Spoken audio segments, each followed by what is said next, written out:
Science का chapter number 1 रासायनिक अभिक्रिया एवं समीकरण पूरा एक ही वीडियो में ख़त्म करने वाले हैं। यहाँ पर सबसे पहला हमारा हेडिंग है रासायनिक समीकरण की। आइए रासायनिक समीकरण के बारे में हम जानते हैं। किसी रासायनिक अभिक्रिया को, अभिकारकों एवं उत्पादों के प्रतीकों व रासायनिक सूत्रों का प्रयोग करके करके प्रदर्शित करना रासायनिक समीकरण कहलाता है। हमारा रासायनिक समीकरण किसे कहते हैं कि किसी रासायनिक अभिक्रिया को, अभिकारकों एवं उत्पादों के प्रतीकों व रासायनिक सूत्रों का प्रयोग करके प्रदर्शित करना रासायनिक समीकरण कहलाता है। हमारा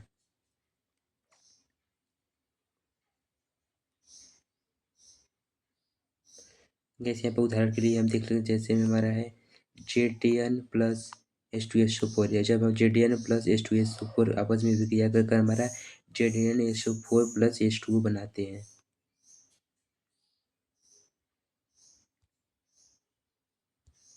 कैसे यहाँ पर अगला हमारा हेडिंग है अभिक्रिय कारक। अभिकारक के बारे में यही जानते हैं हम। अभिकारक हमारा हेडिंग है पहला। अगला ऐसे पदार्थ जो रासायनिक अभिक्रिया में भाग लेते हैं अभिकारक कहलाते हैं। ऐसे पदार्थ जो रासायनिक अभिक्रिया में भाग लेते हैं अभिकारक हमारे कहलाते हैं। यहाँ पर उदाहरण के लिए हम देख सकते हैं,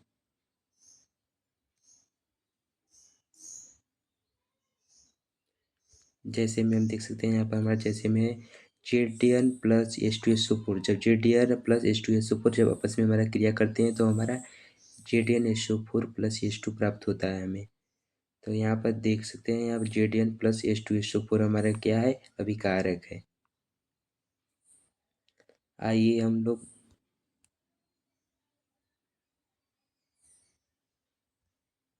उत्पाद के बारे में जानते हैं। यहाँ पर उत्पाद हमारा उत्पाद किसे कहते हैं, ऐसे पदार्थ जो रासायनिक अभिक्रिया के संपूर्ण होने पर प्राप्त होते हैं उत्पाद कहलाते हैं।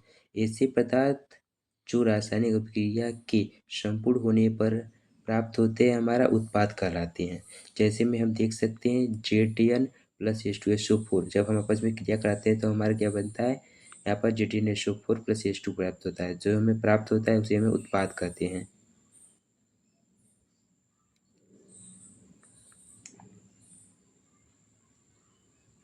गाइस यहाँ पर अगला हमारा हेडिंग है संतुलित रासायनिक समीकरण। आइए हम लोग संतुलित रासायनिक समीकरण के बारे में जानते हैं। वह रासायनिक समीकरण जिसमें विभिन्न तत्वों के परमाणुओं की संख्या अभिकारक व उत्पाद दोनों पक्षों में समान होती है संतुलित रासायनिक समीकरण कहलाती है। आज ये मानते हैं संतुलित रासायनिक समीकरण कहते हैं वह रासायनिक समीकरण जिसमें विभिन्न तत्वों के परमाणुओं की संख्या अभिकारक व उत्पाद दोनों पक्षों में समान होते हैं संतुलित रासायनिक समीकरण कहलाते हैं। उदाहरण के लिए हम देख सकते हैं यहाँ पर हमारा है Fe3Fe प्लस 4H2O। यहाँ पर जब हमारा अभिक्रिया करते हैं तो हमारा Fe3O4 प्लस 4H2O प्राप्त होते हैं। यहाँ पर दूसरा उदाहरण हमारा है 2H2 प्लस O2 जब आपस में हमारा क्रिया करते हैं तो हमारा 2H2O बनाते हैं।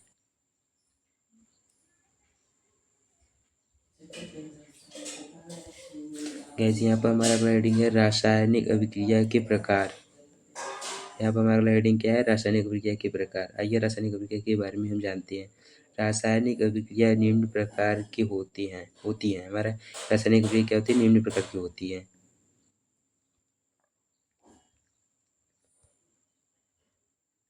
यहाँ पर पहला हमारा संयोजन अभिक्रिया। संयोजन अभिक्रिया को संयुग्म अभिक्रिया या योगात्मक अभिक्रिया के नाम से भी जाना जाता है हमारा।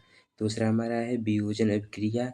वियोजन अभिक्रिया को हमारा अपघटन अभिक्रिया के नाम से भी जाना जाता है। यहाँ पर तीसरा हमारा है ऊष्माक्षेपी अभिक्रिया। ऊष्माक्षेपी अभिक्रिया हमारा तीसरा है। और चौथा हमारा क्या है, ऊष्माशोषी अभिक्रिया। चौथा हमारा क्या है, ऊष्माशोषी अभिक्रिया।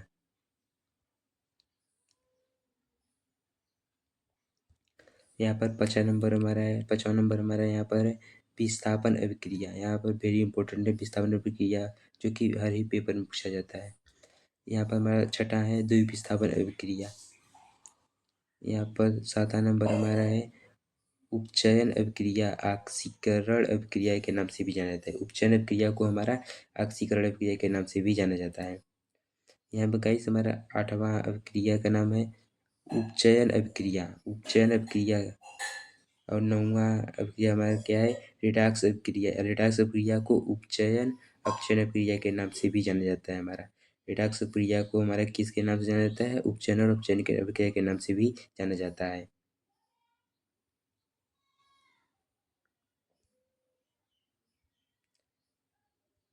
आइए गाइस हमारा पहला हेडिंग क्या है? यहाँ पर देखिए पहला अभिक्रिया के बारे में जानते हैं। हमारे यहाँ पहला हेडिंग है संयोजन अभिक्रिया। आइए संयोजन अभिक्रिया के बारे में हम जानते हैं। इस अभिक्रिया में दो या दो से अधिक अभिकारक मिलकर एकल उत्पाद का निर्माण करते हैं। ऐसी अभिक्रिया को संयोजन अभिक्रिया कहते हैं। जब कोई अभिकारक दो या दो से अधिक अभिकारक मिलकर एकल उत्पाद का निर्माण करते हैं हमारा, तो संयोजन अभिक्रिया कहलाता है। उदाहरण के लिए हम देखते हैं, यहाँ पर उदाहरण के लिए हम देख सकते हैं। पहला हमारा क्या है? कोयले का दहन। यहाँ पर C+O2 जब हमारा अभिक्रिया करता है तो हमारा CO2 बनाता है। दूसरा उदाहरण यहाँ पर क्या है? जल का निर्माण। यहाँ पर 2H2 + O2 जब आपस में हमारा क्रिया करते हैं तो हमारा 2H2O प्राप्त होता है।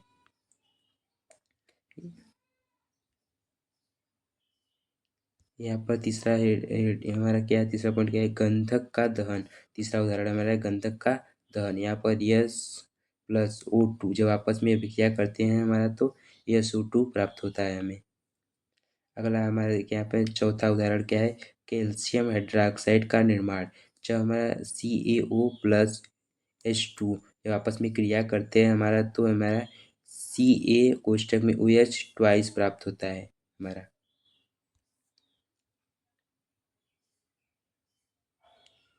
गाइस अगला हमारा हेडिंग है वियोजन अभिक्रिया। आइए हम लोग वियोजन अभिक्रिया के बारे में जानते हैं। वियोजन अभिक्रिया किसे कहते हैं? वह अभिक्रिया जिसमें एकल अभिकारक टूटकर दो या दो से अधिक उत्पाद बनाते हैं उसे वियोजन अभिक्रिया कहते हैं। वे अभिक्रिया जिसमें एकल अभिकारक टूटकर दो या दो से अधिक उत्पाद बनाते हैं हमारा वियोजन अभिक्रिया कहलाते हैं। आइए हम लोग इसके उदाहरण के बारे में देखते हैं। यहाँ पर उदाहरण देख सकते हैं। यहाँ पर पहला उदाहरण हमारा है फेरस सल्फेट का की वियोजन अभिक्रिया।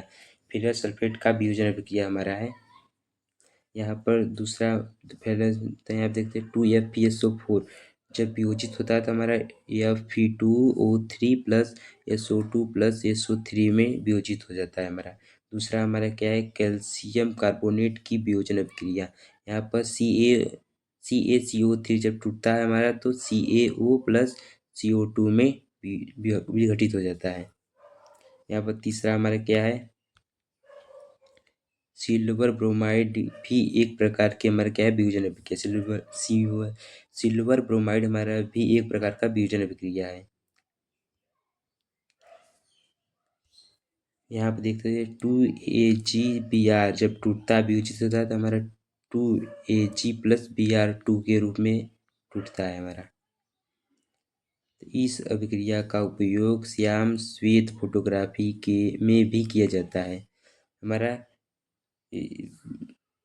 वियोजन अभिक्रिया का उपयोग श्याम श्वेत फोटोग्राफी में भी किया जाता है।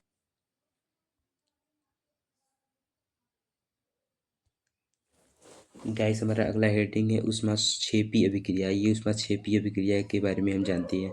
वह अभिक्रिया जिसमें ऊष्मा ऊर्जा के रूप में उत्सर्जित होती है उसे ऊष्माक्षेपी अभिक्रिया कहते हैं। वह अभिक्रिया जिसमें ऊष्मा ऊर्जा के रूप में हमारा उत्सर्जित होती है उसे ऊष्माक्षेपी अभिक्रिया कहते हैं। उदाहरण के लिए हम यहाँ देख सकते हैं हमारा प्राकृतिक गैस का दहन। यहाँ पर जब हमारा CH4+2O2 जब क्रिया करते हैं हमारा, तो CO2+2H2O+ और जल का निर्माण करते हैं। अगला उदाहरण हमारा क्या है? श्वसन एक ऊष्माक्षेपी अभिक्रिया है। ये श्वसन के बारे में हम जानते हैं। मनुष्य की जीवित रहने के लिए हमें ऊर्जा की आवश्यकता होती है। यह ऊर्जा हमें भोजन से प्राप्त होती है। पाचन क्रिया के समय खाद्य पदार्थों में टूट जाते हैं, जैसे चावल, आलू तथा ब्रेड में कार्बोहाइड्रेट होता है।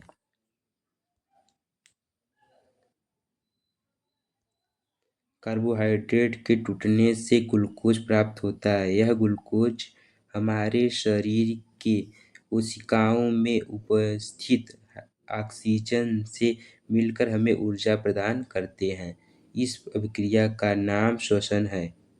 यहाँ पर हम देखते हैं C6H12O6 प्लस 6O2 जब आपस में क्रिया करते हैं हमारा, तब 6CO2 प्लस 6H2O प्लस ऊर्जा प्राप्त होता है हमें।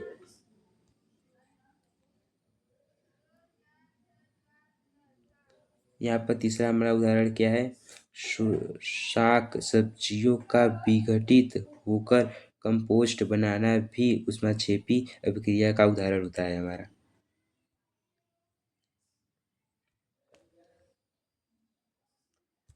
गाइस हमारा अगला हेडिंग क्या है? ऊष्माशोषी अभिक्रिया। ये ऊष्माशोषी अभिक्रिया के बारे में हम जानते हैं। देखा यहाँ पर हमारा ऊष्माशोषी अभिक्रिया, जिन अभिक्रियाओं में ऊर्जा का अवशोषण होता है ऊष्माशोषी अभिक्रिया कहलाती है। हमारा उदाहरण के लिए हम देख सकते हैं यहाँ पर पहला क्या है? H2 प्लस I2 प्लस ऊर्जा जब हमारा आपस में क्रिया करते हैं तो 2HI बनाते हैं।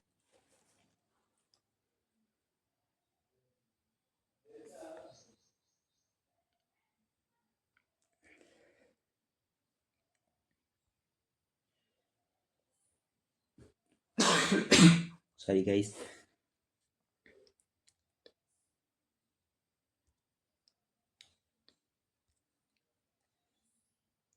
गैस यहाँ पर अगला हमारा हेडिंग है विस्थापन अभिक्रिया। ये विस्थापन अभिक्रिया के बारे में हम जानते हैं।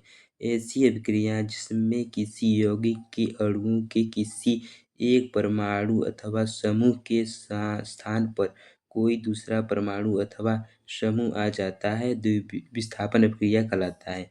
हमारे विस्थापन अभिक्रिया क्या कहते हैं? ऐसी अभिक्रिया जिनमें किसी यौगिक के अणु के किसी एक परमाणु अथवा समूह के स्थान पर कोई दूसरा परमाणु अथवा समूह आ जाता है, हमारा विस्थापन अभिक्रिया कहलाता है। उदाहरण देख लेते हैं यहाँ पर हमारा Zn प्लस CuSO4। जब हमारा यहाँ पर जब क्रिया करते हैं तो हमारा ZnSO4 प्लस Cu मिलता है, जो कि हमारा ZnCu को विस्थापित कर देता है। यहाँ दूसरा Fe प्लस CuSO4, यहाँ पर जब आपस में क्रिया करते हैं तो FeSO4 प्लस Cu प्राप्त होता है। यहाँ पर हमारा Fe Cu को विस्थापित कर देता है। जैसे अब हमारा अगला हेडिंग है द्विविस्थापन अभिक्रिया। द्विविस्थापन अभिक्रिया वे अभिक्रिया हैं जिनमें अभिकारकों के बीच आयनों का आदान प्रदान होता है, द्विविस्थापन अभिक्रिया कहलाती हैं। उदाहरण के लिए हम देख सकते हैं यहाँ पर N2SO4 प्लस BaCl2 जब आपस में क्रिया करते हैं हमारा तो BaSO4 प्लस 2NaCl यहाँ पर 2NaCl हमारा बनता है। गाइस हमारा अगला हेडिंग है उपचयन अभिक्रिया। आइए उपचयन अभिक्रिया के बारे में हम जानते हैं। ऐसी अभिक्रियाएं जिसमें ऑक्सीजन की वृद्धि हो तथा हाइड्रोजन का त्याग हो उसे हम उपचयन अभिक्रिया कहते हैं। उपचयन अभिक्रिया का उदाहरण के बारे में हम देख लेते हैं। यहाँ पर हमारा क्या आता है? 2Mg प्लस O2 जब हम आपस में क्रिया करते हैं हमारा तो 2MgO बनाते हैं। यहाँ पर दूसरा उदाहरण हम देख सकते हैं 2Cu प्लस O2 जब आपस में क्रिया करते हैं तो हमारा 2CuO बनाते हैं।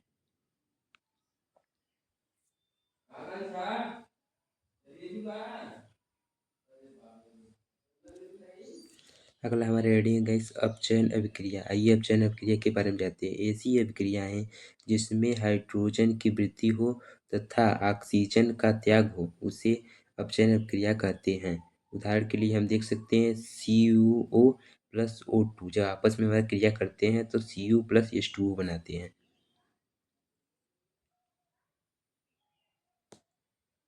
आइए गाइस हम लोग रेडॉक्स अभिक्रिया के बारे में जानते हैं, जो कि वेरी इंपॉर्टेंट है। ये हर यूपी बोर्ड के हर एक सेट में आता है।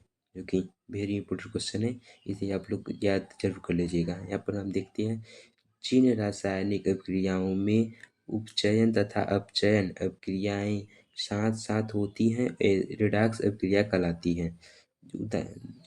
जिन रासायनिक अभिक्रियाओं में उपचयन तथा अपचयन अभिक्रियाएं साथ साथ होती हैं रेडॉक्स अभिक्रिया कहलाती हैं।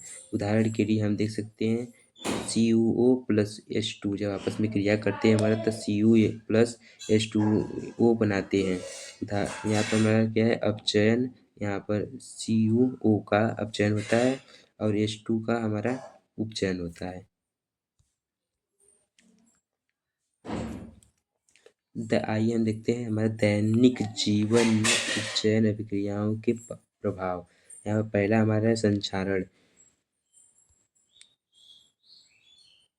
यहाँ पर पहला हमारा क्या है, संक्षारण। जब कोई धातु अपने आसपास अम्ल, आर्द्रता आदि के संपर्क में आती है तब ये संक्षारित होती है। इस प्रक्रिया को हम संक्षारण कहते हैं। जब कोई धातु अपने आसपास अम्ल, आर्द्रता आदि के संपर्क में आती है तब ये संक्षारित होती है। इस प्रक्रिया को हम संक्षारण कहते हैं।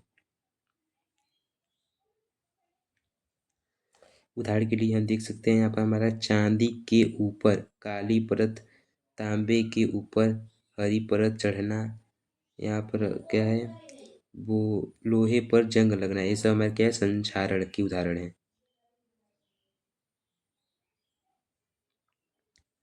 जैसे अब हमारा लास्ट हेडिंग है विकृत गंधिता है। तेल व वसा के उपचयित हो जाने पर ये विकृत गंधिता हो जाते हैं तथा इस गंधक व स्वाद में परिवर्तन हो जाता है। इसमें प्रतिऑक्सीकारक मिलकर अथवा भोज्य पदार्थों को निर्माणित पात्रों में रखकर अथवा इसमें नाइट्रोजन प्रवाहित करके इस प्रक्रिया को रोका जा सकता है हमारा। आइए इसके उदाहरण के बारे में देखते हैं हम। यहाँ पर उदाहरण है इसका है, आलू की चिप्स की थैली में नाइट्रोजन प्रवाहित करके इसे उपचयित होने से बचाया जा सकता है। आलू के चिप्स में थैलियों में नाइट्रोजन प्रवाहित करके इसे उपचयित होने से बचाया जा सकता है। प्लीज़ आपको अगर वीडियो अच्छा लगे तो लाइक एंड सब्सक्राइब जरूर करें।